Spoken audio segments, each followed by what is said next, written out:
ಆದರೆ ಏನಾಗ್ತಿದೆ ಪಾಪ ಆಂಜನಪ್ಪಣ್ಣವರು ಒಂದು ಬೋರ್ಡ್ ಚೇರ್ಮನ್ ಆಗೋ ಅಷ್ಟೊತ್ತಿಗೆ ಪಾಪ ಕೆಲವ್ರಿಗೆ ಸಹಿಸೋಕ್ಕಾಗ್ತಿಲ್ಲ, ಅದಕ್ಕೆ ಹಂಗಿದ್ದಾರೆ. ಆಂಜನಪ್ಪಣ್ಣವ್ರು ಚೇರ್ಮನ್ ಆಗಿ ಮುಂದುವರಿತಾರೆ. ಕೊಡಿಸಿದ್ದೆ ನಾನು ಅನ್ನೋದು ಯಾರಿಗೂ ಗೊತ್ತಿಲ್ಲ. ನಾನು ಅಕ್ಕಿ ಆಂಜನಪ್ಪಣ್ಣವ್ರನ್ನ MLC ಮಾಡಿ ಅಥವಾ ಬೋರ್ಡ್ ಚೇರ್ಮನ್ ಮಾಡಿ ಪ್ರಿಯಾರಿಟಿಯಲ್ಲಿ MLC ಮಾಡಿ ಅಂತ ಸುರ್ಜೇವಾಲ ಅವ್ರಿಗೆ ಮನವಿ ಕೊಟ್ಟಿದ್ದೆ. ಇದು ಆಂಜನಪ್ಪಣ್ಣವ್ರಿಗೂ ಗೊತ್ತು, ನಮ್ಮ ಹುಡುಗರು ರಿಯಾಕ್ಟ್ ಮಾಡ್ತಾರೆ ಅಂತ. ನಮ್ಮ ನಾಗೇಶ್ ರೆಡ್ಡಿ, ನಮ್ಮ ರಕ್ಷಿತ್ ಎಲ್ಲ ಇದ್ದಾರೆ. ನಮ್ಮ ಹುಡುಗರು ರೇಂಜ್ ಅವ್ರು ರಿಯಾಕ್ಟ್ ಮಾಡ್ತಾರೆ ಅಂತ ನನ್ನ ಅಭಿಪ್ರಾಯ. ರೇಂಜ್ ಅಂದರೆ ಬಡವ್ರ ಕಷ್ಟ ಕೇಳೋದು. ಪ್ರೆಸ್ ಮೀಟ್ ಇಟ್ಟು ಎಲ್ಲರೂ 20 ಜನ ಮೀಟಿಂಗ್ ಮಾಡಿಬಿಟ್ಟು ಹಾಯ್ ಬಾಯ್ ಅಂದ್ಕೊಂಡೋದ್ರೆ ಆಗಲ್ಲ. ನಗರಸಭೆಯಲ್ಲಿ ಗೊತ್ತಾಗುತ್ತೆ, ZPTPಯಲ್ಲಿ ಗೊತ್ತಾಗುತ್ತೆ, ಮುಂದಿನ ಚುನಾವಣೆಯಲ್ಲಿ ಗೊತ್ತಾಗುತ್ತೆ, ರಾಜಭವನದಲ್ಲಿ ಪ್ರಮಾಣ ವಚನ ಸ್ವೀಕರಿಸಿದಾಗ ಗೊತ್ತಾಗುತ್ತೆ. ಅದೇ 30 ವರ್ಷದ ಪ್ರದೀಪ್ ಈಶ್ವರ್ MLA ಆಗಿರಲಿಲ್ಲ, ಅದಕ್ಕೆ ಆಗಲಿಲ್ಲ. ಏಸಾಕೋಟೆ ಕಾರ್ವೋ ವಾಟರ್ ಪ್ಯೂರಿಫೈರ್ಸ್ ದಸರಾ ದೀಪಾವಳಿಗೆ ಹೊಸ ಆಫರ್ನ ತಗೊಂಡು ಬಂದಿದೆ. ಇಷ್ಟು ದಿನ 5,500 ವಾಟರ್ ಪ್ಯೂರಿಫೈರ್ ಇದೆ ಅಂತ ಹೇಳ್ಬಿಟ್ಟು ನಾವೇ ಹೇಳ್ತಾ ಇದ್ವಿ. ಈಗ ಬರೀ 5,000 ವಾಟರ್ ಪ್ಯೂರಿಫೈರ್ ತಂದಿದ್ದೀವಿ. ಈ ಆಫರ್ ಬರೀ ದಸರಾ ಮತ್ತು ದೀಪಾವಳಿ ಹಬ್ಬಕ್ಕೆ ಮಾತ್ರ ಇರುತ್ತೆ. EMI ಸೌಲಭ್ಯ ಕೂಡ ಕಲ್ಪಿಸಿಕೊಡಲಾಗುತ್ತಿದೆ. ನಮ್ಮ ಅಡ್ರೆಸ್ ಬಂದು BB ರೋಡ್, ಅಪೋಲೋ ಫಾರ್ಮಸಿ ಎದುರುಗಡೆ ಇರೋ ರೋಡ್ ಅಲ್ಲಿ ಬರೋದು 2ನೇ ಅಂಗಡಿ ಬರುತ್ತೆ. ಒಮ್ಮೆ ಭೇಟಿ ಕೊಡಿ ಏಸಾಕೋಟೆಕ್ಗೆ.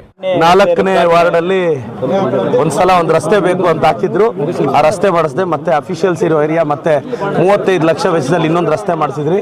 ಈಗ 3-4 ರಸ್ತೆ ಮತ್ತೆ ಪೆಂಡಿಂಗ್ ಇದೆ. ನಮ್ಮ ಈ ವಾರ್ಡ್ನ ನಮ್ಮೆಲ್ಲ ಮುಖಂಡರು, ನಮ್ಮ ನಂಜುಡಪ್ಪ ಸರು, ಎಲ್ಲ ಮುಖಂಡರು ಪ್ರತಿಯೊಬ್ಬರನ್ನ ಹೆಸರಿಟ್ಟು ಅವ್ರ ಎಫರ್ಟಿಂದ ನಮ್ಮ ವಿನಯ್, ನಮ್ಮ ನಾಗೇಶ್ ಅಣ್ಣ, ಉಮೇಶ್ ಅವರೆಲ್ಲ ಸೇರಿ ರಸ್ತೆ ಮುಗಿಸಿದ್ದಾರೆ. ಸೊ ಏನು ಪೆಂಡಿಂಗ್ ರಸ್ತೆ ಇದೆ ಎಲ್ಲ ಹಾಕಿಸ್ತೀನಿ ಸರ್. ಈಗ ಮನವಿಗಳನ್ನು ಸ್ವೀಕರಿಸ್ತಿದ್ರಿ ಸರ್, ಅವರ ಕಷ್ಟಗಳನ್ನು ಆಲಿಸುವಂಥ ಕೆಲಸ ಆಗ್ತಿದ್ರಿ. ಯಾಕೆ 30 ವರ್ಷಗಳಿಂದ ಈ ರಸ್ತೆಗಳು ಆಗುವಂಥ ಅಭಿವೃದ್ಧಿ ಆಗುವಂಥ ಕೆಲಸಗಳಾಗಿಲ್ಲ? ಅದೇ 30 ವರ್ಷದ ಪ್ರದೀಪ್ ಈಶ್ವರ್ MLA ಆಗಿರಲಿಲ್ಲ, ಅದಕ್ಕೆ ಆಗಲಿ.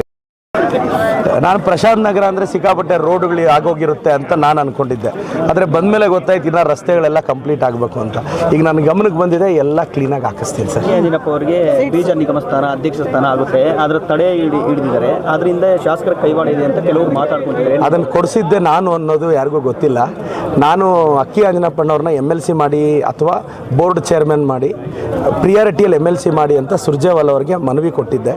ಇದು ಆಂಜನಪ್ಪಣ್ಣವ್ರಿಗೂ ಗೊತ್ತು, ಅವರು ನೋಡಿದ್ದಾರೆ ನಾನು ಮನವಿ ಕೊಟ್ಟಿದ್ದೆ. ಆದರೆ MLC ಆಗಲಿಲ್ಲ, ಇದು ಕೊಟ್ಟರು. ಆದರೆ ಅದ್ರ ಟೈಪಿಂಗಲ್ಲಿ ಟೆಕ್ನಿಕಲಿಂದ ಡಿಲೇ ಆಗಿದೆ. ಆಂಜನಪ್ಪಣ್ಣವ್ರು ನೀವು ಏನು ನಿಲ್ಲಿಸಿದ್ರೆ ಟೆಕ್ನಿಕಲಿಂದ ಡಿಲೇ ಆಗಿದೆ. ನಾಳಿದ್ದು ಆರ್ಡರ್ ಆಚೆ ಬರುತ್ತೆ. ಆಂಜನಪ್ಪಣ್ಣವರು ನಮ್ಮ ಪಾರ್ಟಿಯ ಸೀನಿಯರ್ ಕಾರ್ಯಕರ್ತರು, ಸೀನಿಯರ್ ಲೀಡ್ರು, MLA ಚುನಾವಣೆಗೆ ನಿಂತವರು, 83ಯಲ್ಲೇ ಅವ್ರು MLA ಅಭ್ಯರ್ಥಿ. ಅಂಥವ್ರಿಗೆ ಅವ್ರನ್ನ ಮಾಡಿ ಅಂತ ಮನವಿ ಮಾಡಿದ್ದೆ ನಾನು.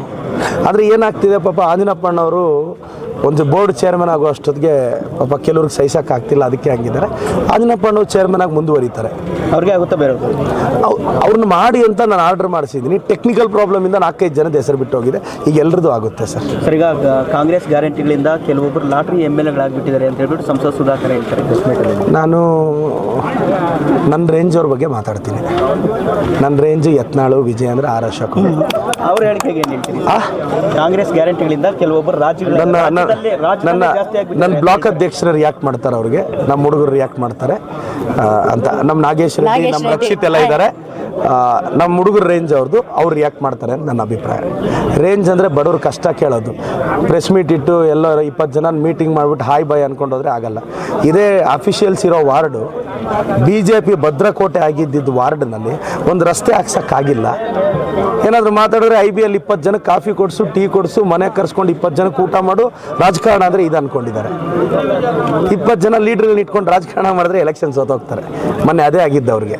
ನಾನು 2 ಲಕ್ಷ ಜನ ಇಟ್ಕೊಂಡು ರಾಜಕಾರಣ ಮಾಡ್ತೀನಿ, ಅದಕ್ಕೆ ನಾನು ಗೆಲ್ತಾ ಇರೋದು. Thank you sir. Pradeep Eshwar ಅವರ ಅಭಿವೃದ್ಧಿ ಪರ್ವ ಯಾವ ರೀತಿ ಮುಂದುವರಿಯುತ್ತೆ? ನಗರಸಭೆಯಲ್ಲಿ ಗೊತ್ತಾಗುತ್ತೆ, ZPTPಯಲ್ಲಿ ಗೊತ್ತಾಗುತ್ತೆ, ಮುಂದಿನ ಚುನಾವಣೆಯಲ್ಲಿ ಗೊತ್ತಾಗುತ್ತೆ, ರಾಜಭವನದಲ್ಲಿ ಪ್ರಮಾಣ ವಚನ ಸ್ವೀಕರಿಸಿದಾಗ ಗೊತ್ತಾಗುತ್ತೆ.